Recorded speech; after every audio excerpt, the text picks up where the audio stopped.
If you don't like to read, you haven't found the right book. An inspirational quote by J.K. Rowling, one of my favorite authors in the aspects of fiction novels. Greetings and salutations. My name is ALLEXA REYN. I am from SM St. Martin. I am a book addict and a certified fiction enthusiast. Today, I'll be entertaining you my top 5 book selections that I have found interesting, followed by the reasons of why and how do I find my books intriguing. Pardon for the background, I am currently out of town and will be doing my best. To begin, I'll be talking about an old-time favorite of mine, Diary of a Wimpy Kid, The Ugly Truth by Jeff Kinney. This is the 5th book in the whole DAWK franchise, and it follows Greg, the main character, journeys towards his high school year, worrying about parties to attend, stressing about the sudden increased responsibilities, having to adapt fully to the awkward changes that come with getting older. All that while also dealing with the struggles of losing his best friend, Rowley.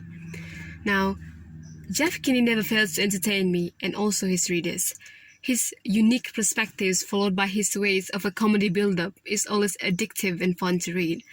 The reason why Wimpy Kid is a big yes is because at one point or another, one finds himself in the shoes of Gregory, a normal kid who wants to be anything but normal. Now, the next one is a classic non-fiction coming-of-age book written by Louisa May Alcott, a book that I was told to have moments that women could relate, devastating but a heartwarming plot and characters that readers will be grown attached to, all to which, in my opinion, turns out to be true. Little Women is a coming-of-age novel written by American novelist Louisa May Alcott in the late 1800s. The story follows the lives of 4 March sisters, Meg the vain, Jo the tomboy and the center of emotion, Beth the introverted one, and Amy the artist.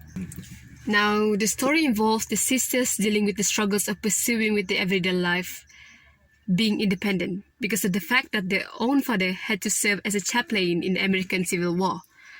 So, Jo and Meg had to find jobs to provide support for the family, and especially the younger sisters.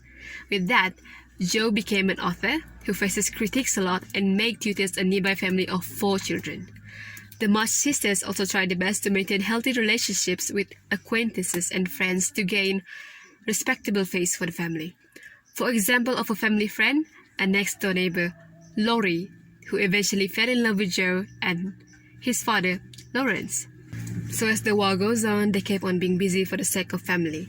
And 3 years later, beautiful, vain Meg marries Laurie's tutor, John Brooke, and starts her own family. Quiet, sickly Beth dies from scarlet fever. Artistic Amy marries Laurie, their childhood best friend, after he is turned down by Jo. And Jo marries a professor whom she meets while living in a boarding house. And together they set up a school for boys. This book, they were full of roller coasters, lots of twists and heartwarming moments, but equally the same as the ones that are heartbreaking and to read. I was grown attached to Jo as I relate to her story more than the others. She faces the challenges of being one of the eldest among her siblings, having to take responsibility of being the best to exceed high expectations from people, and having to comfort herself to have a healthy, stable mental health. Little Women sits on my top 3 book, as it is addictive to read and fun to dive in the plots. On to the next book. The next book is a masterpiece by Nordin Hassan, an outstanding author and the winner of the SEA Wright Award, titled The Children of the Land. This book is about the life of Penang adults during the time of British colonialism, Japanese invasion, and early independence. The story is narrated not in paragraph but in a play form, dialogues and chapters. The attitude of some Malays in the book was captivating, especially on how they worship anything that comes from the British.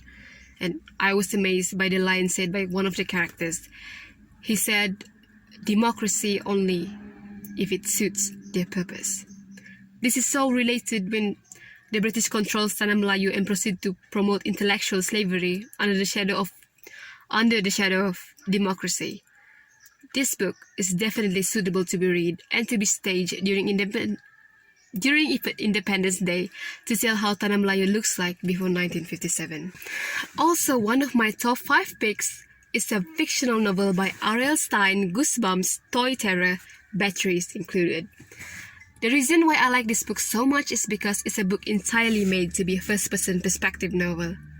It starts out with the main character, which is me, the reader, who has been invited to a contest and get to choose my own prizes. There will be a lot of choices as the story goes. Readers are allowed to choose and turn to certain pages after deciding on a decision that they have made based on the given choices, and there will be side characters with you.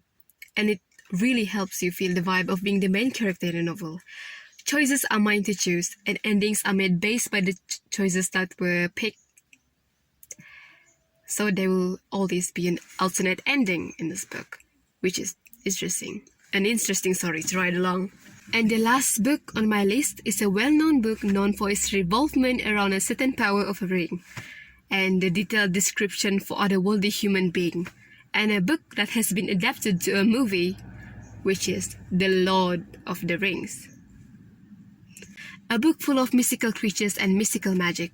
For starters, an ancient ring thought lost for centuries has been found, and through a strange twist of fate has been given to a small hobbit named Frodo.